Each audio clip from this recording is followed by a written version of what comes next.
Las personas sordas hasta la aparición de Fray Pedro. Las personas sordas con discapacidad, en la tradición antigua, sobrevivieron con grandes apuros y en ocasiones ni se les consideraba seres humanos. Todas las épocas anteriores al cristianismo consideraban a las personas sordas como seres defectuosos, sin capacidad de raciocinio y sin derechos jurídicos.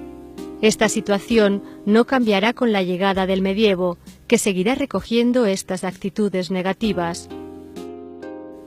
El Renacimiento traerá consigo un periodo de cambios con profundas transformaciones que afectan a todos los aspectos de la cultura y en donde se deposita una gran confianza en el poder del conocimiento humano. Los humanistas dan un enfoque nuevo al tema del hombre, analizando las causas de las limitaciones sensoriales y sus posibilidades educativas. Y es en esta línea en la que Pedro Ponce de León desarrollará una labor que hará que nuestro país destaque por ser la cuna de la enseñanza de las personas sordas. Frente a la doctrina aristotélica de que las personas sordas nunca pueden llegar a hablar ni tener ideas abstractas y morales, el monje oniense demostraría su falsedad en la práctica, desmutizando a varias personas sordas de nacimiento.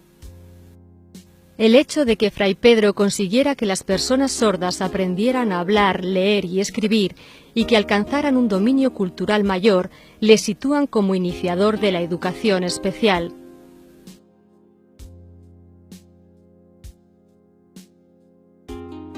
Biografía de Fray Pedro. Los datos biográficos acerca de Fray Pedro son poco claros en lo que a sus primeros años se refiere, ya que existe discusión a la hora de consignar una fecha y un lugar de nacimiento. El origen más aceptado por la mayoría de autores sitúan su nacimiento en la localidad leonesa de Sahagún de Campos, en una fecha comprendida entre 1508 y 1512. Los Ponce de León, por su apellido, eran de origen de los reinos leoneses y se distinguieron por sus méritos de guerra y conquista en Andalucía. Sus años como niño y adolescente discurrieron en torno a la abadía de Sahagún, en su escuela monacal. Cumplidos los años de formación más básica, tuvo que realizar 4 años más de estudios generales para adquirir conocimientos en ciencias teológicas, derecho canónico y artes liberales. En la orden benedictina a la que pertenecía Fray Pedro existían los 3 votos preceptivos: pobreza, obediencia y castidad, pero además se incluía la promesa de permanencia de por vida en la casa de profesión. Y es este un detalle que siempre ha llamado la atención en la figura de nuestro monje, ya que fue enviado al monasterio de San Salvador de Oña. Ello ha llevado a algunos autores, como Fray Justo Pérez de Urbel, a pensar que se trataba de un hijo bastardo y que con esta medida se intentaba poner tierra de por medio. Pero cierto es que bien pudo deberse a razones de estudio o por el desempeño de servicios especiales. En 1536 marcha al monasterio de Oña, en donde permanecerá definitivamente hasta su muerte, acaecida en 1584. Destacó su fama por la virtud del arte de enseñar a hablar a las personas sordas, y dedicó toda la abnegación, inteligencia y fe cristiana que pudo a este gran invento. El arte de enseñar a las personas sordas. Es muy común aceptar que los gestos o señas que los monjes benedictinos debían aprender para comunicarse, debido al voto del silencio, son la base de la lengua de signos. Nuestro monje bien pudo servirse de estos gestos, pero él no quería personas sordas con señas, él quiso personas sordas que pronunciasen palabras. Y es que los niños sordos aportan comunicación gestual con un número mayor que los gestos determinados en ciertas órdenes monásticas. La metodología de Fray Pedro consta de 3 procesos y comenzaba por la enseñanza de la escritura. Esta escritura precisaba de un reconocimiento de los objetos significados a partir de sus caracteres gráficos. Por ello, primero enseñó a escribir y luego a hablar. Dibujaban las cosas y aprendían a representar por escrito por el nombre de cada una de ellas. Escribían, leían entendían y hablaban. El lenguaje constituía la base. El signo escrito era interiorizado a través de la imagen visual del apoyo de la dactilología y de su seña. En segundo lugar, practicó conjuntamente la lectura labial, concienciando a los alumnos para que retuviesen los movimientos en su boca y así poder aprender a leer las palabras en los labios. Mediante la dactilología, deletreo manual con los dedos de las manos del alfabeto, hacía una escritura en el aire que permitía representar el nombre de las cosas. Fray Pedro Ponce de León trató de establecer la relación entre escritura y habla. Con la escritura, la asociación palabra-gesto, dibujo. Con la labiolectura, la comprensión de la palabra hablada. Con la articulación, dominio de la palabra hablada. Su procedimiento se completó educando los músculos de la laringe, y a su metodología se debe añadir el adiestramiento necesario para el habla. Diseñó ejercicios de respiración, de soplo y de tacto para concienciar a sus alumnos del lugar y del modo que debe salir el aire por la boca.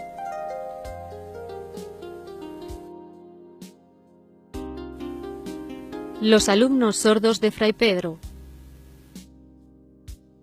En la casa de los Velasco se produjeron diversos casos de matrimonios que necesitaron dispensa canónica por parentesco familiar y proximidad en grado de consanguinidad de sus contrayentes.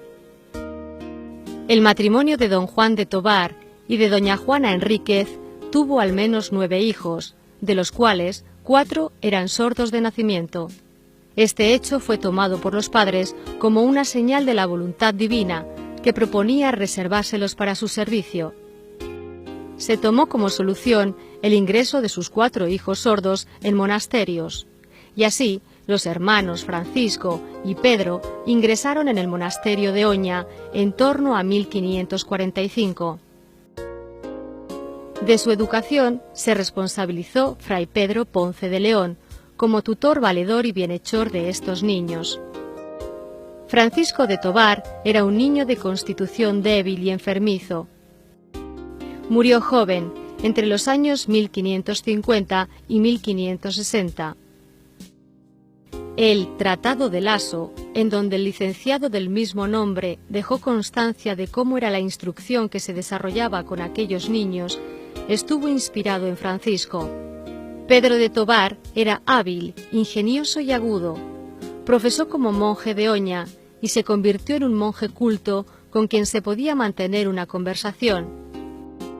Llegó a ordenarse sacerdote por disposición de su santidad, siendo clérigo de la diócesis de Burgos. Murió en 1571. Fray Gaspar de Burgos, desde muy joven, había manifestado su deseo de ser monje. Sin embargo, su sordera le vetaba la entrada en cualquier orden religiosa, por lo que acudió al monasterio de Oña en 1551. Aquí encontró a los hermanos Tobar y a Fray Pedro Ponce.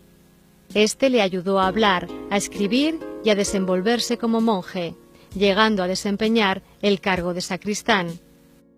Gracias a ello, en 1559 tomó el hábito para poder volver a Burgos e ingresar en la orden benedictina del monasterio de San Juan.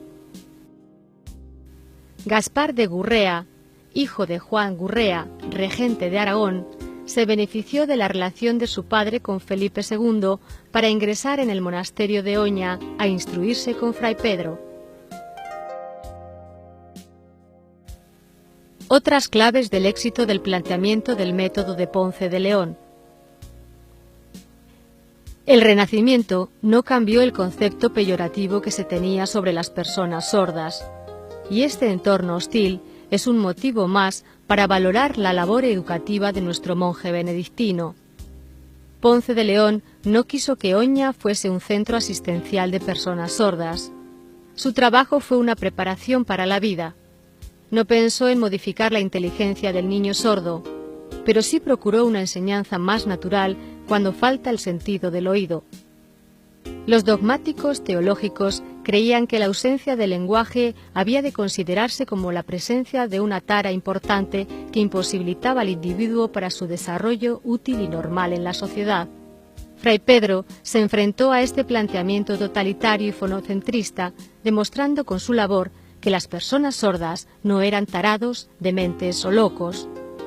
El Renacimiento heredó el pensamiento de Aristóteles y del mundo clásico, según el cual nada hay en el intelecto que no haya pasado antes por los sentidos. Lo que es lo mismo que expresar que si el lenguaje es percibido por el oído y éste está deteriorado, el pensamiento, que es el fundamento del lenguaje, debe estar también dañado. De ahí que estuviera asumida la idea de que toda persona sorda no era educable. Ante estos prejuicios, Fray Pedro fue consciente de que las personas afectadas por sordera no tenían afectada su inteligencia y que no se debe asociar el deterioro del órgano auditivo con el deterioro de sus capacidades intelectuales. Para nuestro monje benedictino, lo importante era procurar un buen método educativo que permitiera su educación sin negarles derechos sociales y dudar de su responsabilidad como ciudadanos.